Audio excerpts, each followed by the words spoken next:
Hey, Hickok 45. I've got 3 cases of Mosins. Not bad, huh?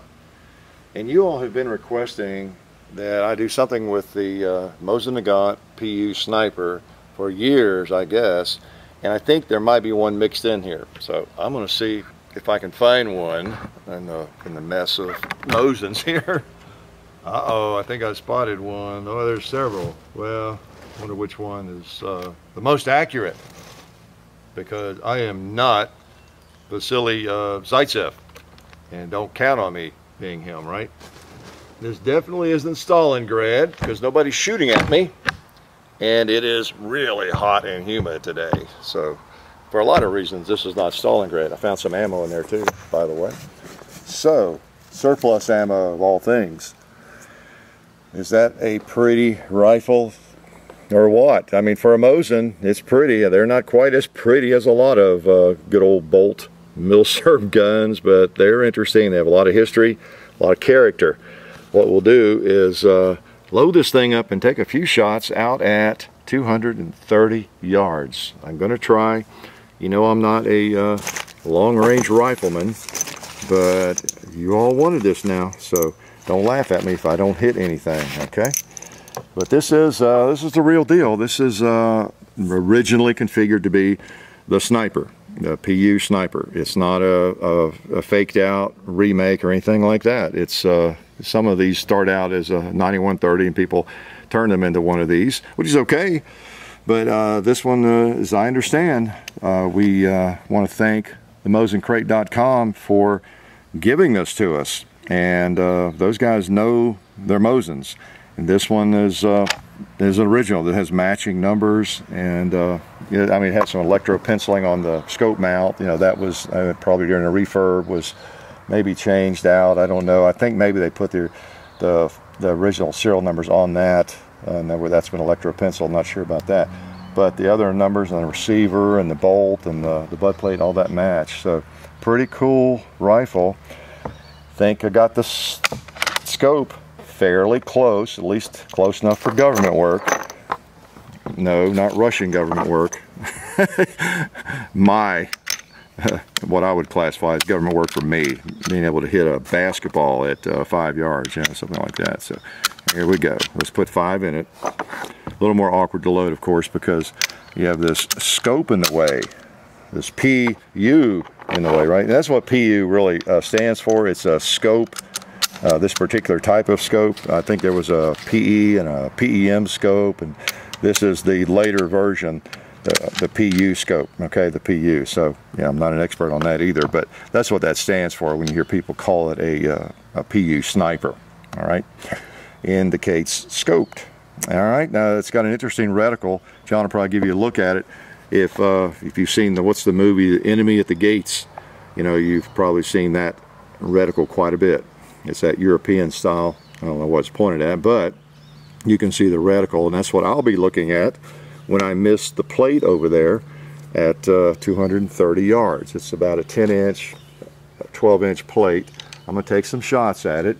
I can keep my glasses from fogging up. I'm going to lay that facing down range, even though it's hot. The safety is unbelievably difficult to engage. And I'm going to see if I can hit that thing, all right? How you like my bench rest? Pretty cool, huh? Not too solid, but that's okay. I thought I should probably use Mosin crates to stabilize this thing, or try to.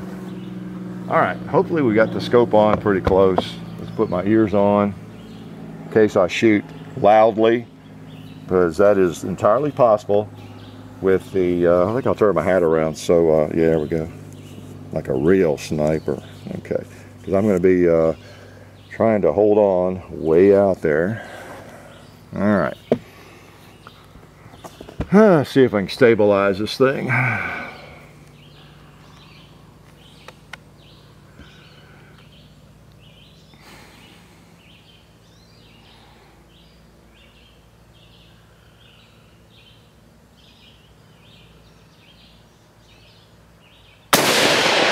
All right.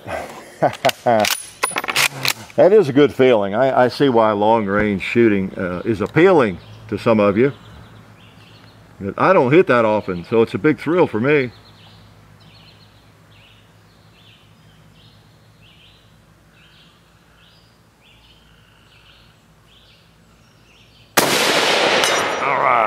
2 in a row. I think I'll go home.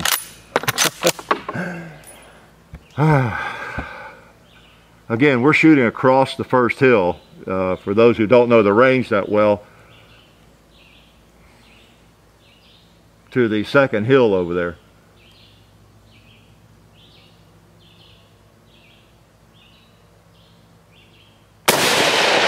All right.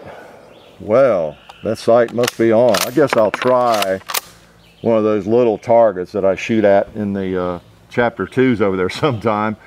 Now I probably won't hit it, so don't laugh, but I want to get close. I'll try the tall one. I like to knock him over anyway. Oh man. Now if I were on a like a rest, I think I could hit it, but I'm still kind of shaky here. We'll throw one at it anyway.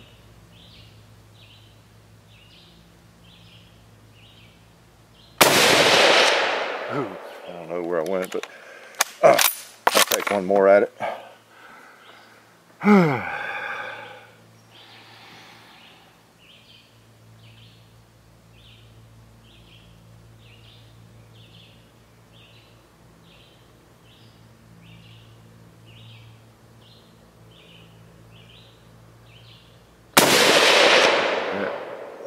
I'm all over the place. I'm getting shaky. Let me put a couple more rounds in. Oh boy. I think the scope is on probably well enough that if I actually put it on sandbags, I could pop that. I believe I've got it to that point. I worked with it for a couple of days off and on, just messing with it a little bit. And that good shooter, really is. Not bad. There we go. Now watch me not hit anything with these last rounds. Okay. Okay, we're hot. Pointed down range. All right. That might be working a little bit better than my defogger. Okay. Once you get the water off of it, it works better. Okay.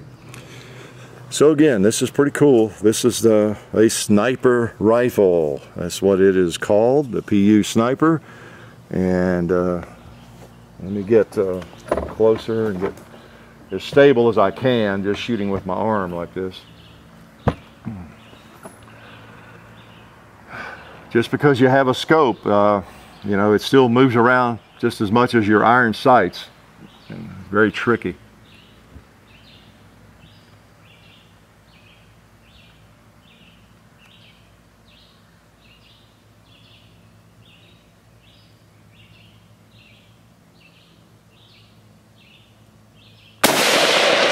I think I'm getting even more shaky than I started out here.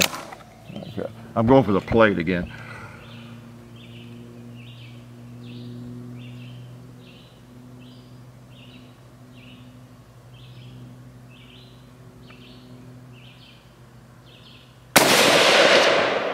That should have been on there. I wonder if the barrel's heating up on me. That one felt good. Got to hit it again before I quit.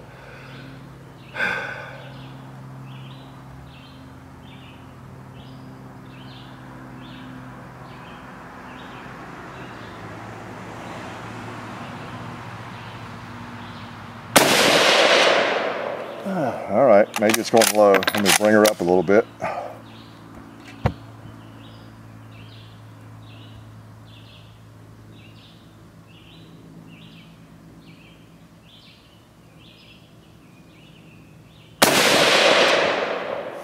Yeah, maybe it's going high. In that bale of hay back there, you can't really tell.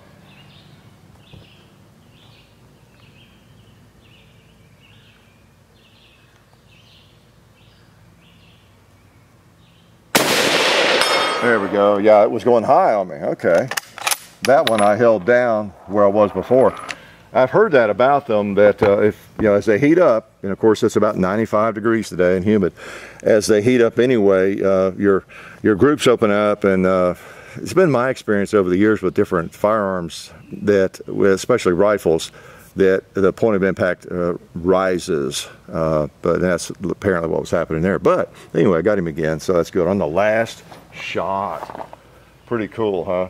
So again, that is a Mosin Nagant PU Sniper, and pretty cool. We're going to take it down to the shooting table and talk a little bit more about it, shoot some easier targets because my brain is overtaxed trying to do this.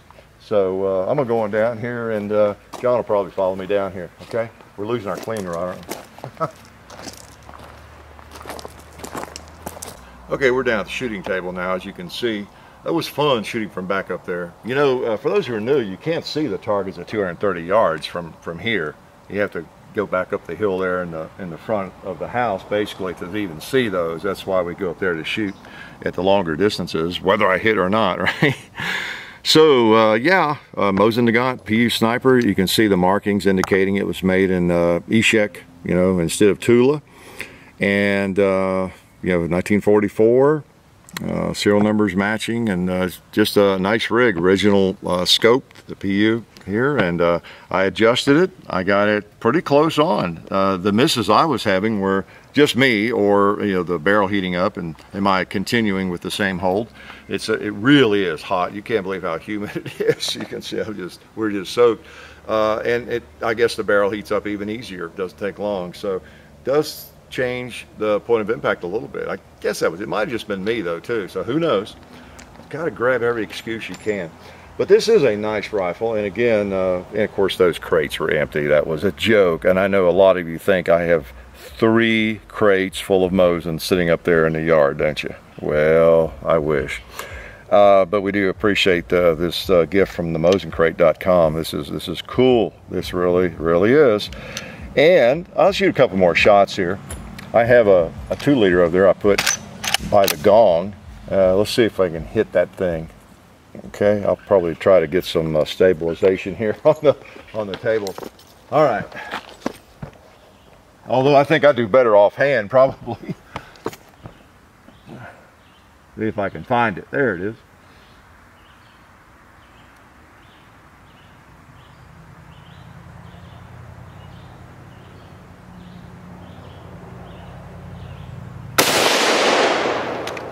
That should have had it. Should have poppy.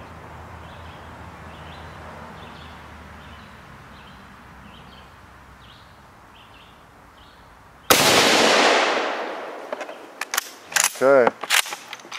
Let's hold a little bit lower again. Might be going high.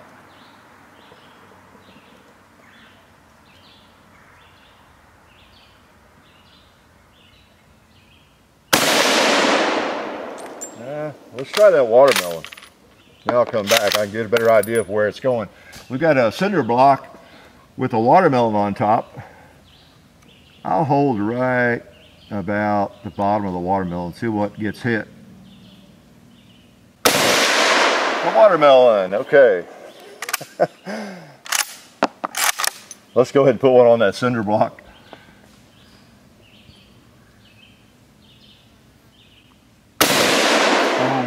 That's a powerful round. The big old 7.62 by 54R, no doubt about it. I think we have to open up some more surplus ammo. So I don't know.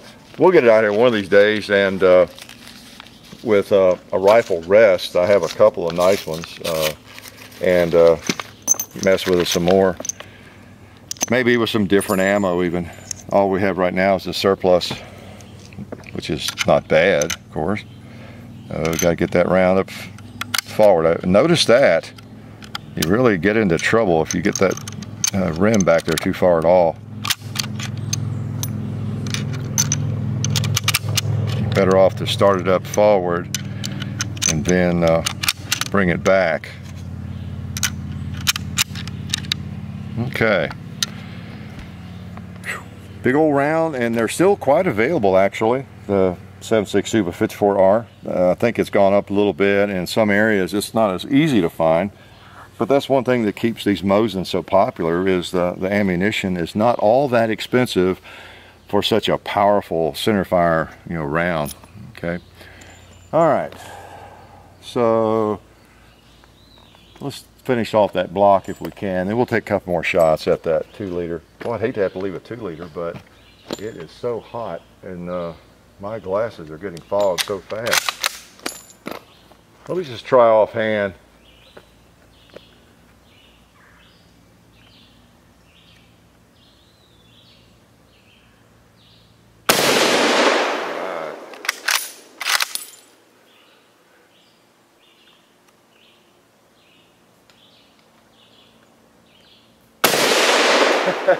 I think I do better offhand.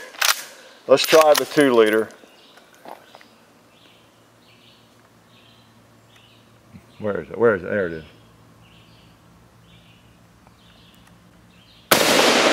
See? I just got to quit resting the rifle on something. Oh man, let's try the red plate.